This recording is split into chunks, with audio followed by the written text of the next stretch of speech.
Labour MP Clive Lewis has called on the government to open negotiations with its former colonies in the Caribbean to discuss reparations for the British Empire's role in the slave trade. The call follows the example of the Trevelyan family who travelled to Grenada last year to apologise for their family's role in enslaving 1,000 Africans on the island. With me now is Rafe Heydel-Mankoo, who is a royal broadcaster and commentator. Rafe, thank you very much. It's kicked off in the inbox about this. Do you think the British taxpayer should pay to say sorry for the slave trade that was hundreds of years ago?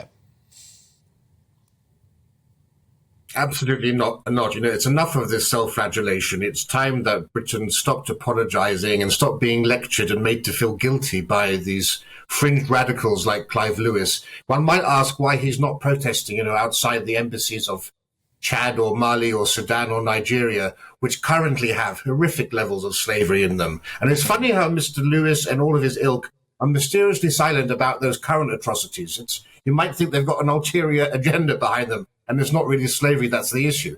Look, if we were having this discussion 200 years ago, of course we'd be in favour of reparations for slaves who were directly affected. But this is 2023. We're talking about 6 or 7 generations later, the great-great-great-great-great-grandchildren of slaves. And the cold, hard facts for Mr. Lewis are that the descendants of slaves living in the Caribbean have a far better quality of life than they would have had if their ancestors had remained in Africa. Because Britain's Caribbean possessions, unlike West Africa where the slaves come from, are now middle-income countries. So the Bahamas has a GDP per head which is comparable to Spain and Italy, and it's higher than Portugal, which actually had many more slaves shipped than Britain ever did. You look at Barbados or St. Kitts and Nevis or Antigua, they've all got higher rankings amongst the UN Human Development Index than Brazil or Mexico or many of the countries colonized by the Spanish. And then if you compare that and contrast that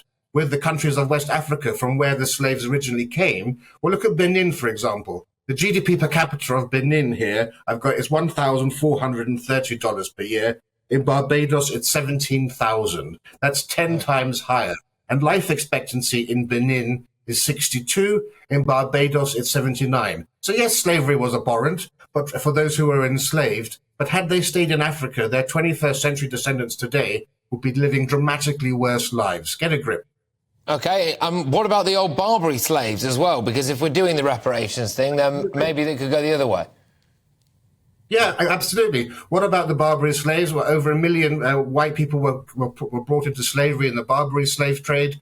And also, what about the demands made for Africans to pay reparations? Why isn't Mr. Lewis actually asking for Nigeria or Benin to pay reparations to people in the Caribbean? Because, of course, the white slavers had their ships moored off the coast and they didn't venture inshore. They purchased slaves that had been captured by other Africans. And there were more slaves held in bondage and in slavery in Africa than were ever transported across the oceans. And actually the slave trade continued far longer. The Islamic slave trade of African slaves carried on well into the 20th century. And modern day slavery, of course, exists. There are more slaves in bondage today than there were any time under the British Empire, with Pakistan actually being the worst culprit in all of this. And then again, of course, why should British taxpayers pay for slavery reparations when only 3,000 people in this country ever owned slaves? The majority of British people in this country descend from people who lived lives of abject poverty, terrible hardships, akin to serfdom.